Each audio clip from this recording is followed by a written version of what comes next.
Another story that we've been covering is the growing controversy over the Algerian boxer Imane Khelif. She is through to the quarter-finals of the women's 66-kilo category after her opponent, Italy's Angela Carini, abandoned the bout in 46 seconds. She took just one punch to the face and then walked to her corner, where she was heard saying, "It's not right." The Italian boxer was in tears after the match. She told reporters it was the hardest punch she'd ever taken and that she had stopped the fight to preserve her life. Well, Khelif is one of two athletes who was cleared to compete in Paris despite being disqualified from last year's World Boxing Championships for failing to pass a gender eligibility test.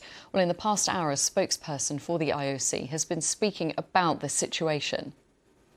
It's quite a serious case. There's an awful lot of abuse going on online, an awful lot of misinformed abuse going on online. And yes, we are in very close contact with the athletes and their entourages.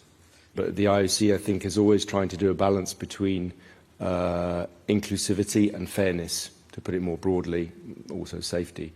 And that is a difficult one and something that we'll have to look at. But that's a entirely separate question to what's going on here, which is a woman boxer being stigmatised and forced out of potentially forced out of a competition.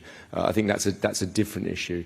But in general, in terms of safety of the athletes, we're never tired of saying is our #1 concern. The athletes are at the centre, so obviously we need to look after them. We need to make sure that they're safe.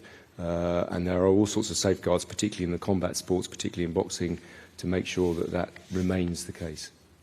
Well, the BBC has been speaking to the Culture Secretary, Lisa Nandy, about this issue as well. Here's what she had to say.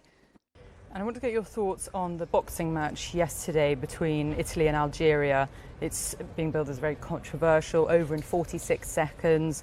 Angela Carini said she had to preserve her life. That's why she stopped the match. And Italian's PM Giorgia Meloni said it wasn't an even contest. What do you think about that?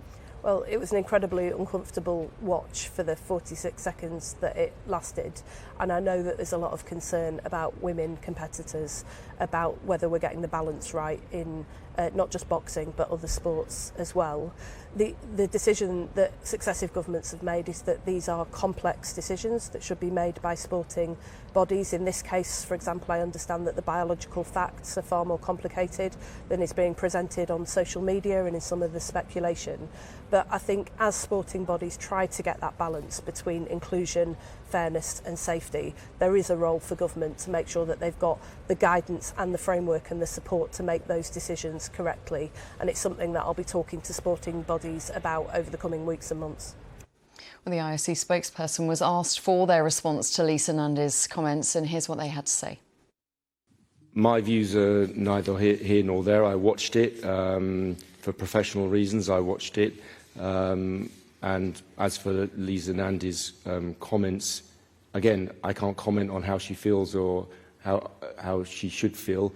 To my mind, it was a qualifying match bout in boxing between two women boxers.